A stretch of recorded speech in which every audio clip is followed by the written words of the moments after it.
Hello students, एक बार फिर आपका स्वागत है +1 अकाउंट्स की क्लास के अंदर, जिसमें अभी तक हमने फर्स्ट चैप्टर में पढ़ा है what you mean by account, accounting, accountancy, book keeping क्या है, ब्रांचेस कौन कौन सी है अकाउंट्स की, ठीक है, और क्या इसकी लिमिटेशंस है, कौन कौन सी ट्रांजैक्शंस या कौन कौन सी जो इवेंट्स हुई है किसी बिजनेस के अंदर उसे हम रिकॉर्ड कर सकते हैं अकाउंटेंसी के अंदर। हमने ये पढ़ा कि जो सिर्फ फाइनेंशियल ट्रांजैक्शन है, फाइनेंशियल नेचर की हैं और जिन्हें मॉनेटरी टर्म में डिफाइन किया जाएगा या जा सकता है, मॉनेटरी टर्म में जिसे डिफाइन किया जा सकता है, सिर्फ वही क्या होगी, अकाउंटिंग ट्रांजैक्शन होगी। अदरवाइज वो भले ही कितनी इंपॉर्टेंट क्यों ना हो किसी बिजनेस के लिए, किसी बिजनेस के लिए भले ही कोई इवेंट कितने ही इंपॉर्टेंट क्यों ना हो, लेकिन जब तक उसका कोई फाइनेंशियल नेचर नहीं होगा, उसे मॉनेटरी टर्म में डिफाइन नहीं करेंगे, तब तक वो अकाउंटिंग नहीं बनेगी। तो अकाउंटिंग होने की फर्स्ट कंडीशन क्या है कि उस इवेंट का, उस ट्रांजैक्शन का मॉनेटरी टर्म में डिफाइन होना जरूरी है। ठीक है, तो आज हमारा है chapter second, basic accounting terms. कौन कौन सी टर्म्स हैं जो आपको अकाउंट्स के अंदर यूज होंगी, तो उसमें से कुछ जो इंपॉर्टेंट हैं, जो सबसे ज्यादा यूज होती हैं, उसके बारे में हम पढ़ेंगे। तो सबसे पहले हम पढ़ते हैं बिजनेस ट्रांजैक्शंस। क्या होती है बिजनेस ट्रांजैक्शन? एक बिजनेस के अंदर बहुत सारी ट्रांजैक्शंस होती हैं, उसमें मेन होती है दो तरह की, इकोनॉमिक और नॉन इकोनॉमिक। इकोनॉमिक वो होती है जिसके अंदर पैसा यानी कि मनी इन्वॉल्व है, जहां मनी इन्वॉल्व है that is called economic transaction, और जहां मनी इन्वॉल्व नहीं है इट मीन्स वो क्या है, नॉन इकोनॉमिक ट्रांजैक्शन। तो नॉन इकोनॉमिक को तो अकाउंट्स में हम रिकॉर्ड नहीं करेंगे, हम किसे रिकॉर्ड करेंगे, इकोनॉमिक ट्रांजैक्शंस को। तो इकोनॉमिक ट्रांजैक्शन में क्या है, business transaction and economic activity, कोई भी economic activity that change it's financial position, कोई भी एक इकोनॉमिक एक्टिविटी जो बिजनेस की फाइनेंशियल पोजीशन को चेंज कर दे। फाइनेंशियल पोजीशन मींस उसकी एसेट्स और लायबिलिटी, उसके पास आज क्या है, कल क्या था। ठीक है, आज हमारे पास कितनी बिल्डिंग है, कितनी लैंड है, कितना प्रॉफिट है, कितना लॉस है, कितना सामान हमने बेचा, कितना खरीदा, कितना वापस आया, किससे कितना पैसा लेना है, किससे कितना पैसा देना है, ये सब क्या है, फाइनेंशियल पोजीशन के अंदर आता है। और जो कोई भी एक ऐसी एक एक्टिविटी जो इन सब चीजों को चेंज कर दे या इनमें से किसी एक को चेंज कर दे, उसे क्या कहा जाता है, बिजनेस ट्रांजैक्शन। दो तरह की होती है ये, इंटरनल और external, internal transaction and external transaction. Internal transaction क्या होती है, जो एक फर्म, एक कंपनी, जो एक फर्म या कंपनी के अंदर होती है। सपोज कि एक बहुत बड़ी फर्म है, बहुत बड़ी कंपनी है, जिसके अंदर बहुत सारे डिपार्टमेंट्स हैं, जैसे फाइनेंस डिपार्टमेंट अलग है, सेल्स डिपार्टमेंट अलग है, परचेज अलग है, प्रोडक्शन अलग है, एचआर अलग है, ह्यूमन रिसोर्स जो कि एम्प्लॉयज को हायर करता है। तो ये सब चीजें क्या है, अलग अलग डिपार्टमेंट है, लेकिन है तो एक ही कंपनी, एक ही फर्म का हिस्सा। ठीक है, तो अगर कोई ट्रांजैक्शन इन डिपार्टमेंट्स के बीच में होती है, उसे क्या कहा जाएगा, इंटरनल ट्रांजैक्शन। जैसे कि एग्जांपल के लिए हम समझते हैं, सपोज कि सेल्स का डिपार्टमेंट है, उसका काम क्या है, सेल्स करना, लेकिन सेल करने के लिए उसके पास क्या होना चाहिए, प्रोडक्शन होना चाहिए, प्रोडक्ट होना चाहिए, कोई सामान होना चाहिए। प्रोडक्शन कौन करेगा, प्रोडक्शन डिपार्टमेंट करेगा। प्रोडक्शन डिपार्टमेंट प्रोडक्शन जब कब करेगा, जब परचेज डिपार्टमेंट उसे रॉ मटेरियल प्रोवाइड करवाएगा। रॉ मटेरियल कब मिलेगा, जब उसके पास फाइनेंस होगा, पैसा होगा। ठीक है, तो यानी कि सब डिपार्टमेंट एक दूसरे से रिलेटेड है, एक दूसरे के ऊपर डिपेंड है। तो जो आपस में ट्रांजैक्शन ये करते हैं, लेन देन करते हैं, उसे क्या कहा जाता है, जैसे कि फाइनेंस डिपार्टमेंट है, उसका काम क्या है, एम्प्लॉयज को सैलरी देना, और एम्प्लॉयज को हायर करना किसका काम है, एचआर का, ह्यूमन रिसोर्स डिपार्टमेंट का। ठीक है, तो ये जो चीजें हैं ये इंटरनल हो रही है, एक फर्म के अंदर हो रही है, तो उसे क्या कहा जाएगा, इंटरनल ट्रांजैक्शन। एक्सटर्नल सेकंड है एक्सटर्नल। एक्सटर्नल क्या है, जो ट्रांजैक्शन बिजनेस से बाहर हम किसी आउटसाइड पार्टी से करते हैं। सपोज हमें सेल्स करना है, तो सेल अपने आप को तो हम करेंगे नहीं कि सामने वाली फर्म को, सामने वाली कंपनी को या कस्टमर को सेल करेंगे। तो इट मीन्स ये क्या होगी, हमारे बिजनेस के बाहर की ट्रांजैक्शन होगी, that is called external transaction.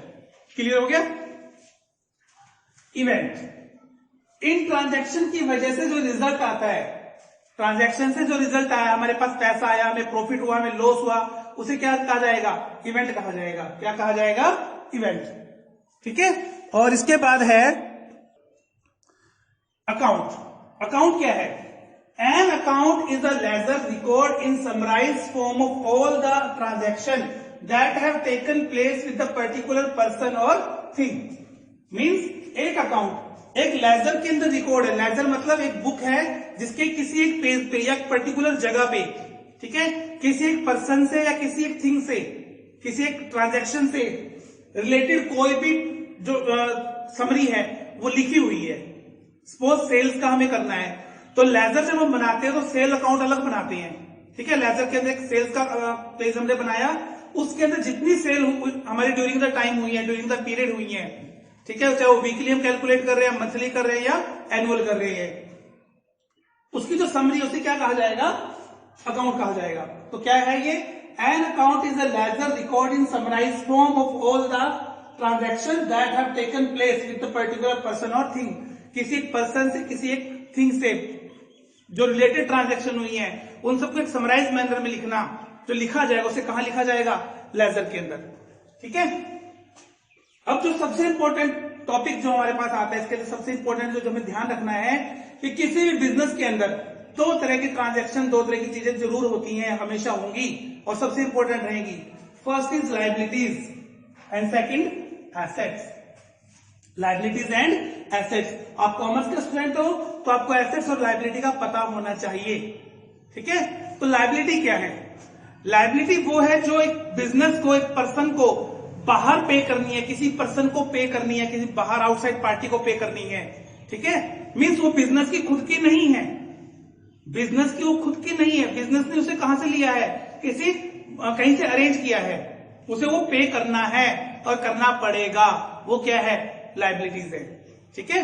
Business के पास खुद का कुछ नहीं है, उसमें वो बिजनेस ने बाहर से कहीं से अरेंज किया, किसी पर्सन से अरेंज किया है, तो उसे क्या कहेंगे हम? लायबिलिटीज। ठीक है। लायबिलिटीज दो तरह की होती है, internal and external. Internal and external. Internal liability क्या है? जो बिजनेस के इंटरनल आती है, मींस जो ऑनर ने पैसा लगाया है, जैसे कि कैपिटल। कैपिटल क्या है? कैपिटल वो अमाउंट है जो एक बिजनेसमैन बिजनेस के लिए इन्वेस्ट करता है, बिजनेस में लगाता है। अब आप लोग कहोगे कि जो बिजनेस में बिजनेसमैन ने लगा दिया वो उसकी लायबिलिटी कैसे बन गई? वो तो उसका खुद का पैसा है। ठीक है। वो उसने कैसे लगा दिया? वो ऐसे लगा दिया क्योंकि बिजनेस एंटिटी कंसेप्ट आता है इसके अंदर। ठीक है। बिजनेस एंटिटी कंसेप्ट के अकॉर्डिंग बिजनेस और ऑनर दो अलग अलग चीजें हैं। बिजनेस और ऑनर दो अलग अलग चीजें हैं। बिजनेस की जो लायबिलिटीज हैं वो ऑनर की पर्सनल लायबिलिटीज नहीं है, वो बिजनेस की लायबिलिटीज हैं। ठीक है। इसी तरीके से जो ऑनर की पर्सनल लायबिलिटी है वो बिजनेस उसके लिए रिस्पॉन्सिबल नहीं है। क्लियर हो गया? बिजनेस और ऑनर दोनों अलग अलग चीज हैं। ऑनर एक इसी वजह से जो ऑनर ने पैसा इन्वेस्ट किया वो उसके लिए क्या बनेगा? लायबिलिटी बनेगा, बिजनेस के लिए लायबिलिटी बनेगा वो। इसलिए कैपिटल को हम लायबिलिटी में ट्रीट करते हैं। ठीक है। तो इंटरनल क्लियर हो गया। अब बात आती है एक्सटर्नल। जो बिजनेस ने किसी थर्ड पर्सन से, ऑनर के अलावा कहीं बाहर से अरेंज किया है, वो क्या है? एक्सटर्नल लायबिलिटीज है। ठीक है। तो इसके टू पार्ट्स हैं, इसके non current liabilities and current liabilities. कौन कौन से? Non current liabilities and current liability. तो नॉन करंट लायबिलिटी से मीन क्या है हमारा? नॉन करंट लायबिलिटी से मतलब है लायबिलिटी का वो पार्ट जो हमें लंबे टाइम बाद 3, 4, 5, 7 ईयर 10 ईयर्स के बाद हमें पे करना है, वो हमारे लिए क्या है? Non current liabilities. यानी कि विद इन दिस ईयर या 1 या 2 साल के अंदर पे नहीं करना, वो हमें लंबे टाइम पे 3 साल के बाद, 5 साल के बाद या 10 साल के बाद हमें वो पे करना है। इसके अंदर जैसे क्या आती है? बैंक लोन्स आते हैं। क्या आते हैं? बैंक लोन्स, डिवेंचर्स आते हैं। जब हम पब्लिक से पैसा अरेंज करते हैं एज अ लोन तो उसे क्या कहा जाता है? डिवेंचर कहा जाता है। ठीक है। तो नॉन करंट लायबिलिटी जो बिजनेस एक लॉन्ग टर्म के बाद 5-7 ईयर्स के बाद रीपे करेगा, वापस करेगा, उसे क्या कहा जाएगा? Non current liability. तो जैसे इसके एग्जांपल में लिखे हैं बैंक लोन और डिवेंचर्स। ठीक है। Current liability second is current liability. Current means तुरंत पे करना, मींस जो विद इन 1 ईयर जो हमारा फाइनेंशियल ईयर है उसके अंदर जो पे होगा विद इन फाइनेंशियल ईयर, हम जो पे करेंगे या हमें करना है उसे क्या कहा जाएगा? Current liabilities. ठीक है, फाइनेंशियल ईयर के अंदर जो हम पे करेंगे उसे क्या कहा जाएगा? Current liabilities. तो करंट लायबिलिटीज में जैसे आते हैं trade payables. Trade payable means जो हमने सामान उधार परचेज किया है, क्रेडिट परचेज किया है, उसकी जो पेमेंट हमें करनी है, ठीक है, वो क्या है? Trade payables. Short term loan means जो विद इन 1 ईयर या 2 ईयर हमें पे करने हैं, 1 या 2 साल के अंदर हमें पैसा वापस करना है, उसे क्या कहा जाएगा? Short term loans. Bank overdraft जिसे हम बोलते हैं लिमिट। ठीक है, तो बैंक ओवरड्राफ्ट मीन्स जितना हमारा पैसा डिपॉजिट है, बैंक उससे ज्यादा विड्रॉ करने की परमिशन देता है अपने एस्टीम्ड कस्टमर्स को, अपने पुराने कस्टमर्स को, या जिनकी रेपुटेशन बहुत अच्छी है, उसे क्या कहा जाएगा? Bank overdraft. आउटस्टैंडिंग एक्सपेंसेस ऐसी एक्सपेंसेस जो हमें पे करने थे विद इन दिस ईयर लेकिन अभी तक हमने पे नहीं किए हैं, वो क्या है? Outstanding expenses. For example salary है, सैलरी हम एक पर्टिकुलर टाइम कंप्लीट होने के बाद पे करते हैं, जैसे कि मार्च की सैलरी अप्रैल में हम पे करते हैं, लेकिन एक्सपेंस तो वो मार्च का है ना। ठीक है, मार्च की सैलरी हमने कब पे की? अप्रैल में, लेकिन एक्सपेंस कब का है? वो मार्च का। ठीक, तो अप्रैल तो मार्च में अभी तक हमने पे नहीं किया उसे, पे अप्रैल में कर रहे हैं, लेकिन एक्सपेंस है मार्च का, मार्च में उसे पे नहीं किया हमने, तो वो मार्च में क्या लिखी जाएगी? आउटस्टैंडिंग एक्सपेंस के नाम से, आउटस्टैंडिंग सैलरी के नाम से। तो ऐसे एक्सपेंस जो पे करने थे लेकिन अब तक पे नहीं किए means yet to be paid. I hope आपको लायबिलिटीज क्लियर होगी होगी। 2 तरह की हैं, इंटरनल और एक्सटर्नल। इंटरनल वो है जो बिजनेस में ऑनर ने खुद ने पैसा लगाया है, वो इंटरनल है, और एक्सटर्नल में क्या है? नॉन करंट और करंट। नॉन करंट जो 5-7 ईयर के बाद पे करनी है, वो क्या है? Non current liabilities. ठीक है, और करंट लायबिलिटी जो विद इन अकाउंटिंग पीरियड, एक जो अकाउंटिंग पीरियड है हमारा, तो उसके अंदर हमें पे करनी है, मोस्टली 12 मंथ का होता है, तो वो क्या है? हमारी करंट लायबिलिटीज। क्लियर हो गया? तो लायबिलिटीज के बाद हम आते हैं एसेट्स के ऊपर। ठीक है, एसेट्स क्या है? Assets are those which are in the possession of business. मतलब जो बिजनेस के पोसेशन में है, बिजनेस के राइट्स में है, जो बिजनेस के पास खुद का अपना है, उसे क्या कहा जाएगा? एसेट्स। जो बिजनेस जिसका यूज करके प्रॉफिट अर्न करने की कोशिश करता है, वो क्या है? एसेट्स है। ठीक है, तो एसेट्स 3 तरह की है हमारे पास, non current asset, current asset, और एक थर्ड हमारे पास आता है फिक्टिशियस एसेट। फिक्टिशियस एसेट, इसको नॉमिनल एसेट भी कहा जाता है। तो सबसे पहले हम पढ़ते हैं नॉन करंट एसेट। 3 टाइप बताए मैंने, तो 3 types of assets are non current asset, current asset, and third one is fictitious. ठीक है, फिक्टिशियस और nominal are the same thing. Current assets, sorry non current asset. Non current, जैसे non current liability थी कि with in 1 year हमें पे नहीं करनी है, ऐसे नॉन करंट एसेट जिसका यूज हम सेल करने के पर्पज से नहीं करते, जिसको हम सेल के पर्पज से, रीसेल के पर्पज से हम परचेज नहीं करते हैं, हम उसे किस लिए परचेज करते हैं? ताकि उसका यूज करके हम एक लॉन्ग टाइम तक, लॉन्ग रन तक हम क्या करें? प्रॉफिट अर्न करते रहें। ठीक है, अब सपोज की मेरी एक टेक्सटाइल कपड़े की दुकान है, क्लॉथ एम्पोरियम है, ठीक, उसके अंदर जो मैंने फर्नीचर इन्वेस्ट किया हुआ है, जो मैंने कंप्यूटर लगाया बिलिंग के लिए, ठीक, जो मैंने वहां फिटिंग वगैरह करवा रखी है, वो मेरी फिक्स एसेट है। रीजन, मैंने उसका यूज करके प्रॉफिट अर्न करना है, ना कि उस फर्नीचर को बार बार सेल करना है। उस कंप्यूटर को मैं सेल नहीं कर रहा हूं, उस कंप्यूटर को यूज करके, उस फर्नीचर का यूज करके मैं क्या अर्न कर रहा हूं? प्रॉफिट अर्न करने की कोशिश कर रहा हूं। लेकिन वहां जो मैंने कपड़ा रखा हुआ है बेचने के लिए, वो मेरी क्या है? करंट एसेट होगी, क्योंकि उसे मैं रीसेल के पर्पज से लेकर आया हूं। किसके पर्पज से इकट्ठा किया मैंने वो कपड़ा? रीसेल के पर्पज से। तो मतलब फिक्स एसेट क्या होगी? जिसे हम रीसेल के पर्पज से, नॉन करंट का दूसरा नाम फिक्स एसेट भी है। नॉन करंट का दूसरा नाम क्या है? Fix asset. तो जैसे नाम से पता लग गया हमें फिक्स है, यानी कि इसको हम सेल परचेज नहीं करेंगे। ठीक है, बार बार सेल परचेज नहीं करते, हमें एक बार लगा दिया तो लॉन्ग रन तक इसका हम बेनिफिट लेने की कोशिश करते हैं। 2 तरह की होती हैं ये, इंटेंजिबल और टेंजिबल। इंटेंजिबल, इंटेंजिबल मीन्स जो दिखाई नहीं देती, जिसे सिर्फ हम क्या कर सकते हैं, फील कर सकते हैं, टच नहीं कर सकते। ठीक, जैसे इसके अंदर आती है सबसे पहले इंटेंजिबल में गुडविल। गुडविल क्या है? गुडविल होती है किसी का अच्छा नाम। ठीक है, कोई एक बिजनेस है, उसके ऑनर बहुत अच्छे हैं, उसकी लोकेशन बहुत फेवरेबल है, लोग उसको पहचानते हैं, उस जगह पे बार बार जाना पसंद करते हैं, तो ये उसकी गुडविल है, जिसकी वजह से वो एक्स्ट्रा प्रॉफिट अर्न कर रहा है। लेकिन इसको देखा नहीं जा सकता, इसको सिर्फ क्या किया जा सकता है, फील। इसलिए इसको मैंने क्या लिखा, इंटेंजिबल एसेट। ठीक है, सेकेंड इज पेटेंट्स। पेटेंट्स होता है किसी डिजाइन को, किसी टेक्नोलॉजी को अपने नाम से रजिस्टर्ड करवा लेना, ताकि उसको कोई और यूज ना कर सके। ठीक है, अब हम देखते हैं कितनी सारी जो ऑटो सेक्टर के अंदर कितनी सारी कार्स जो है मार्केट में है, लेकिन हर कार की शेप, डिजाइन दूसरी से थोड़ा सा अलग है। उसका अलग होने का रीजन क्या है कि एक कार के डिजाइन को दूसरी कार कंपनी फॉलो नहीं कर सकती, बिकॉज ऑफ पेटेंट्स। पेटेंट्स हैं तो उसको हमने रजिस्टर करवा लिया है, उसे कोई और यूज नहीं कर सकता हमारे अलावा। कॉपीराइट्स, कॉपीराइट्स मेनली आता है किसी जो आर्ट के लिए। कॉपीराइट किसके लिए आता है? आर्ट के लिए। सपोज कि मैंने एक बुक लिखी, उसका कॉपीराइट अपने नाम से ले लिया, मीन्स उस बुक को कोई और कोई और राइटर्स को यूज नहीं कर सकता, कोई और राइटर उसको नहीं लिख सकता। जो बुक मैंने लिख दी उसका अगर कॉपीराइट मैंने ले लिया तो। क्लियर हो गया? तो ये थी इंटेंजिबल एसेट, जो सिर्फ क्या की जा सकती हैं, फील की जा सकती हैं, लेकिन इसका बेनिफिट मिलता है, जिसको हम टच नहीं कर सकते, सिर्फ फील कर सकते हैं। ठीक है, लेकिन इसका बेनिफिट हमें मिलेगा।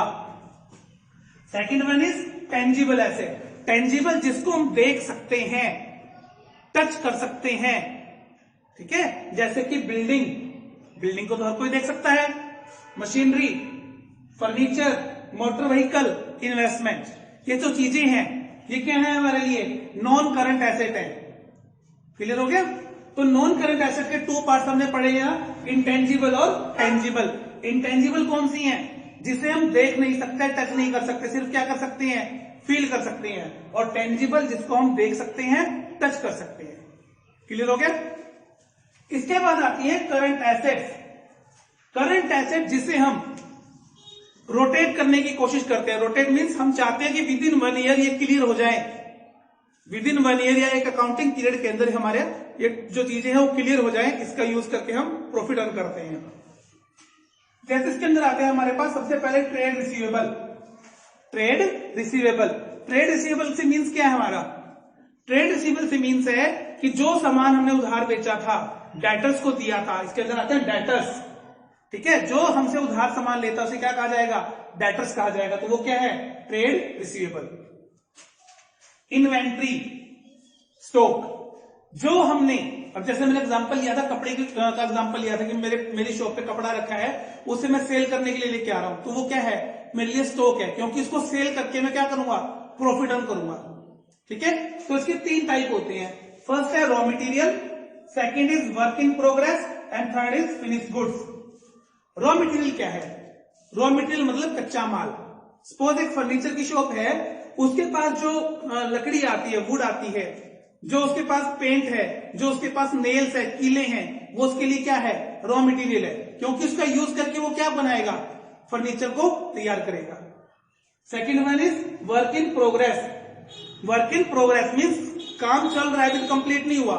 सपोज उसे एक सोफा सेट बनाना है और उसने उस लकड़ी का जो कील है, जो नेल्स हैं, उसका यूज करके उसका स्ट्रक्चर तैयार कर दिया, लेकिन वो सोफा अब तक कंप्लीट नहीं हुआ, उसके अंदर कुछ करना बाकी है, फिनिशिंग करना बाकी है, तो उसे क्या कहा जाएगा? Work in progress.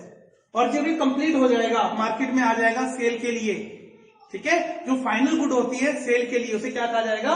Finished goods. और इसी फिनिश्ड गुड्स को क्या कहा जाता है? स्टॉक कहा जाता है। आगे समझ? तो फिक्स एसेट यानी कि नॉन करंट एसेट 2 तरह की है, इंटेंजिबल, टेंजिबल, और थर्ड क्या है हमारे पास? यहां से आ गया करंट एसेट।